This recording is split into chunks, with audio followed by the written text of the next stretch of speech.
Welcome to the Steal a Moment podcast with me, Michael LeBois. Today's guest is the man, the myth, the legend, the one and only Ryan Harris, former offensive lineman and Super Bowl 50 champion of the Denver Broncos and current co-host of the Harris, Hastings, and Dover show from 10 to 2 every Monday through Friday on Altitude Sports Radio 92.5, also known as the Masters of the Midday.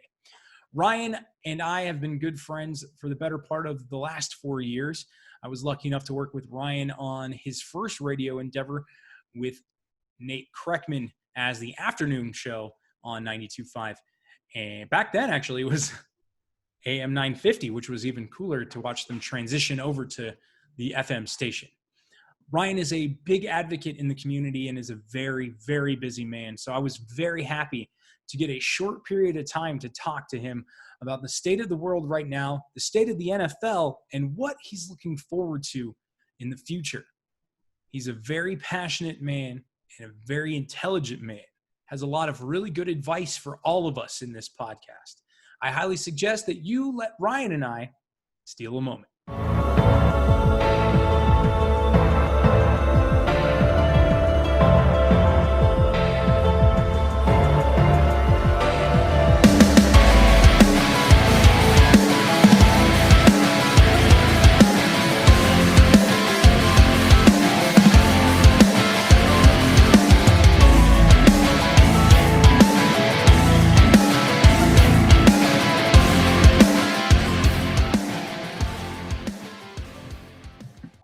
Hey, brother. What's up, man? How you doing? Can you hear? Yeah, I got you. You just muted yourself, but Oh, there we go. I got you. all right. Here we go. What's up, man? How you been? You look good. Hey, trying, man. Really, really trying. You too, brother. Thank you. Just hanging out in my girlfriend's place. She's let me stay here for a little while. You know, keeping me locked down during this quarantine. Man, gotta stick together. You know what I'm saying? Yeah, we'll save that money, buy a duplex, dog. Yeah, we're looking at it. We'll see. Probably about a year, we'll be out ready to do it. So, how's everything been going for you guys? Masters of the Midday. You know, talking engagements. How are you handling things through all of this craziness right now? Yeah, man. It's always a challenge, different days, you know. But I'm fortunate, man, and I'm thankful that I have the opportunities I have to be a part of just growing every day and to have a job, right? I mean, I think that's also important to be thankful for at this point with so many people out of work. Yeah, most definitely. I mean, I'm fortunate I still have my day job as well and, you know, saving money where I can and making sure that I'm not putting myself in a tough position. You're a big preacher of the financial literacy and monitoring your funds and making sure you're not putting yourself in tough situations. How are you using that now kind of in this time, especially with things so up in the air? What are you looking at right now as ways for people to help figure those things out? Well, you know, I think the big opportunity with the coronavirus and everything that's happened is we really get to reset our priorities. And in that way, you know, my priorities are my family and being great when I am doing radio or speaking, even on Zoom speeches. And so any money I spend should be around those things, right? And, you know, one of my good friends, Andy says, you know, I always tell people, write down your 3 priorities in life and then go to your last month of purchases and see if they fit. And right now we don't have to do things like, you know, buy new clothes for meetings or, you know, really spend money on those things that really at the end of the day don't matter anyways, right? It doesn't matter what kind of car I drive to a meeting where you close $1 million deal or you close on a house. And we get caught up in thinking that. And so many people have already reached out to me and talking about how they realize how many of their purchases really didn't matter to their happiness, as they've had to find happiness, which often doesn't include spending money, and have been able to do so more in coronavirus times. That's definitely true. I know I've been monitoring my budget a lot closer now, especially that we've been eating here more and not out as much. We noticed early on that we were eating out once or twice a week. Now it's down to maybe once every 2 weeks, maybe even 3 weeks, because we're cooking our own meals. We're focusing more on what we're getting out of what we're spending, which is huge.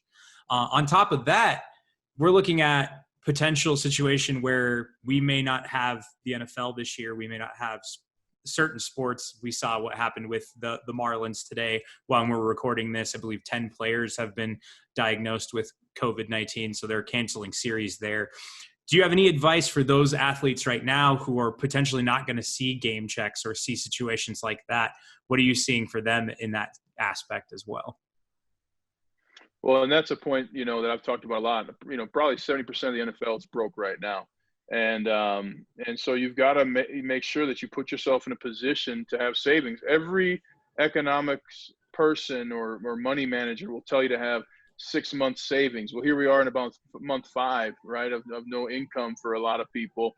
And, was it necessary to remodel your bathroom that worked already? Was it necessary to make a purchase or go on that trip if you really couldn't afford it? And so, my big thing though to players, and I spent some time with some this last weekend, was, hey, you have to embrace the unknown. And what that means is you can control how prepared you are in your training and understanding of your offense or defense, and also learn that how many distractions you had around you. One of the best things that happened to me when I left the Broncos initially in 2011 is that I learned how many people that I spent time with that did not contribute to my success. And not that everybody has to contribute to your success, but it's not my job to meet you for lunch to show off to your friends, a Denver Bronco when I'm in the middle of a season, when I'm in the middle, or it's my one off day and you want to get together. And when I go to Houston, we're not friends anymore, So it's a great opportunity for athletes to control what they can control, work on their mental and physical side of the game, while also recognizing distractions that may have prevented them from reaching their potential. And you can use that aspect in any portion of your life. I mean, there are people I know that would detract from my music career if they were still in my life, or detract from me doing this podcast, which I'm trying to get off the ground. It's the people around you that make a difference in how you spend money and, more importantly, spend your time. Yeah, and that's one of the things, I wrote about in my book is that, I got, after we won the Super Bowl, and I'd heard the song by Queen, "We Are the Champions," 100 times, and I've heard it 10,000 times since. But it didn't happen until after the Super Bowl. I realized the line, "No time for losers, for we are the champions." We're not talking about people who need help, need service, need charity. We're talking about people who, I had a friend who, after I came home one day from practice, said, "Hey, what are we doing for dinner?" Your ass has been on the couch all day. I don't know what you're doing for dinner, but I'm going to make some dinner, so it's one of the things where, for whatever reason that each of us have, losing friends seems like the thing you can't do. Well, hell yeah, you can. You're not supposed to have the same friends your whole life. And if you do have them, they are great people and you made good choices. I've got a lot of people who aren't friends anymore by the way they've treated me, by the way they've ignored what's best for me, by comments they've said. And that's a part of my responsibility to not care about how many friends I have when I'm chasing a championship. Because trust me, when you win a Super Bowl, you'll have as many friends as you want. When you reach the success you have, you'll have as many friends as you want. When you win that Grammy, Michael, you're going to have a whole lot of people that want to be your friend. But that doesn't mean they should be. Right. And getting rid of toxic people in your life is a necessity. And it's also something we resist from some innate, fear that losing friends means losing your status or statue and chasing your dreams. And that's just not true. No, because you need good people around you all the time. I can speak from experience, my time at Altitude specifically. I surrounded myself with great people like yourself, like the super famous Josh Stover, and other people in the production staff that I still have great relationships with, and your former co-host and Nate Kreckman as well. I check in with you guys every so often, make sure everybody's doing well, because I genuinely care about you guys as great people. And I think we as individuals and as humans need to understand it's important to have great people around us, whether it's 1 or 5. It doesn't have to be 500. It doesn't have to be 800. You don't need to have that number on your Facebook, on your Instagram in the thousands to feel like you have value. And I think that's something that I got from you in the conversations we had off air, conversations we've had in person, over phone calls. It's very important to surround yourself with positive people and people who will help continue that growth of, as the title of your book is, that mindset for mastery. Well, yeah, and even for me, I didn't bring my kids to the Super Bowl. It's $1,800 a pop. I didn't fly my 6 uncles out to the Super Bowl, even though they wanted to. That's $1,800 a pop. And then do they, when do they want to see me? It's not important whether you want to see me or not. There's also times when you do not need people you love. And I made a big switch that made a huge impact in my career. My 6th year in the NFL, if people wanted to come to a game, you're coming in on Saturday. It's not my job to take you out for dinner Friday night. I don't show up at your work on a Wednesday talking about, hey, show me where dinner is. Well, Fridays are Wednesdays in the NFL. And if you love me and support me, you're going to come in on Saturday right before I go to the hotel. And if you want to stay and hang out till Monday. And twice in the next 4 years of my career did people stay until Monday. And the same excuse every time. I got to get to work on Monday. Oh, yeah, your work's really important to you. And so is mine. So I'm not hanging out with you on Friday night. Yeah, and hey, exactly like you said, Friday is a Wednesday for you, and that's how it is. It's different for everybody, and people don't really seem to realize that because not everybody sees sports as a business or as a job. A lot of people just see it as a game or a child's game, which is something I've seen a lot lately especially with people discussing the state of the world right now. If you don't mind, I'd like to get kind of your thoughts on how you're seeing the world right now and what you're seeing, both positive and negative, and what we can kind of do to help address the situations that are out there in the world right now. And what do you think about I guess like the general fans' response to a lot of what the leagues are doing right now?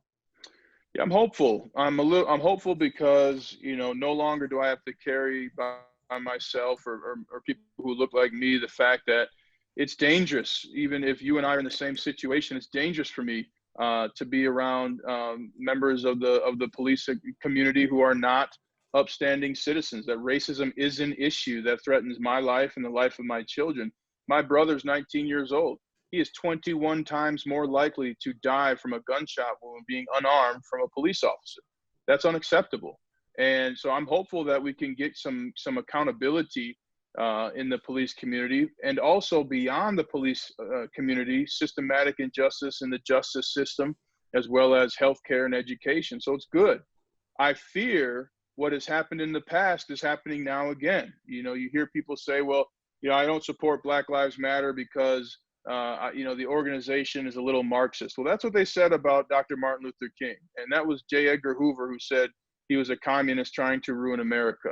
And he was talking about Dr. Martin Luther King.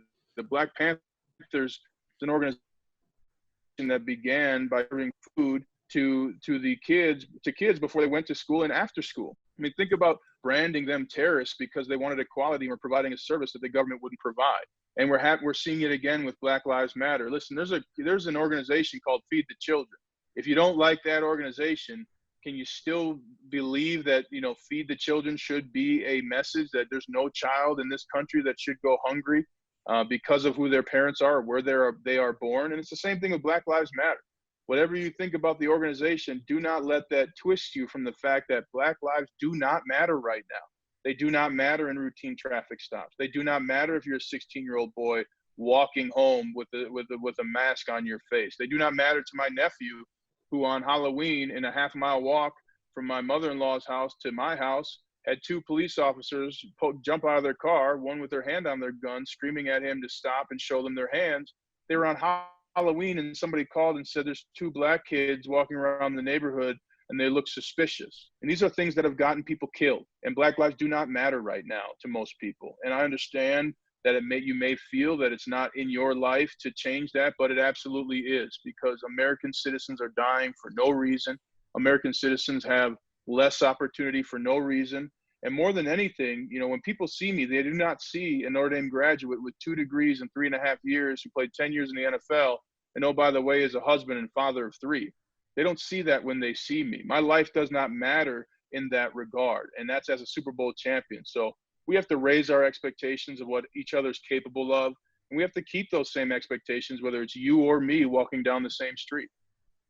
And as someone who is welcoming in my niece, my sister's being induced on actually tonight of the day of this recording. Congratulations. Thank you. And my brother-in-law is African-American. So I'm coming into this from the other side of that and saying that I get to now experience a world with a wonderful mixed child who's coming into this world at this time of hopeful change, where we can come together and bring this world back into a place of balance where it is for everyone and equal to everyone. And I've been very, as a person who is in a privileged position, have been working very hard to find a way to speak properly about this without making it sound like I'm trying to dampen the sounds of voices of people like you, like my friends who are dealing with this on a personal level, because I am not dealing with this on a personal level. I'm dealing it from the outside, looking in and trying to educate myself better on ways to help support and help bring to light what we can do to make this a better situation for everybody. Yeah, and you have to remember that as a white person, your voice carries far more weight when it comes to change in social justice than mine does, because mine seems biased, and I'm sure it is because of my experiences that I've had over my life of being called just an athlete by a teacher at a school where there were no Black teachers, and I was one of 4 Black kids in a class of 320 of my graduating class. Of going to Notre Dame and having even one of my teammates tell me in my first lunch, we don't talk like that here. Well, these are things that, do make me aware and open to what's happening. But there's conversations that you're around that I'm not, because there's certain things people will say around you that they would never say around me. And that's where your voice carries a lot of weight to change those conversations and to let people know that the excuses we've been making for not taking action have cost lives of American citizens. And you speak a lot on the, for those who don't know, Ryan has 2 degrees from Notre Dame in economics and policy and political science. Am I correct?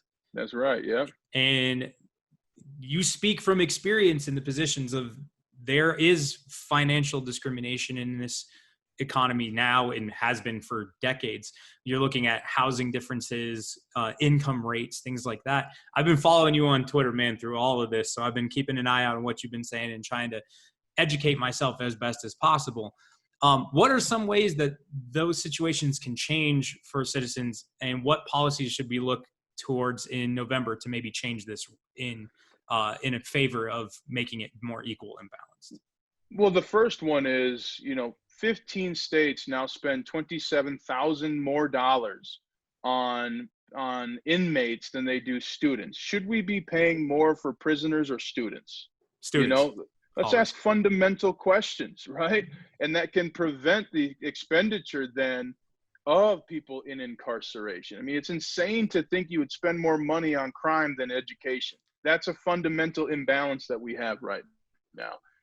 Also, just awareness. I mean, it's so tough for even myself. I was broke both years in the NFL after making $1.2 million because I'd given money away. I didn't know what to do with money.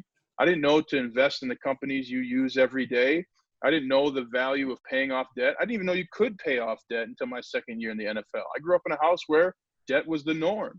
How many households are like that? What are we teaching our kids? And this isn't about, just race. This is every race has these issues of how to, people say, save your money. Well, what does that mean? That means save $60 out of every $100 you make, or 80 if you can. That means having a roommate. That means buying a duplex over a house. These are all options that most people do not know are available to them because of the lack of education on financial literacy. I will say that I've worked my tail off to get more and more out of debt. I've been paying off my student loans while they're interest free to get that shorter and shorter list and make that a less of a problem in the future. Work towards paying off all my debts. And a lot of that I offer to you, Ryan, because of the advice you've given and the conversations we've had and reading your book, Mindset for Mastery, which has helped. I know you got to get out of here, man. I know your time is short. I appreciate all the time you did give me today. Let us know where we can find you, where to look for, how we can book you for speaking engagements, and where to find your book. Well, first of all, Michael, it's great to see you, and it's great to join you on your podcast. I'm proud of how hard you've worked ever since I've known you. And check me out, ryanharris68.com. Any booking for speaking, booking at ryanharris68.com is the email. And I'm on Twitter. Just search Ryan Harris at salams_from_68. And, I'm a part of our community, and I'm a resource if I can be, because we're in this together. We are on the same team, and we can win, provided we have the discussions we need to have and make the changes we need to make. And let us remember as well, just like you're welcoming in a multiracial niece, this is the future of the world. 2040 in America, they think that it will be the majority will be multiracial Americans. So this world is changing, our nation is changing, and do not be the one who goes to church on Sunday talking about love and then hates thy neighbor, because that is incongruent with not only religious and personal beliefs, but where we're going as a nation.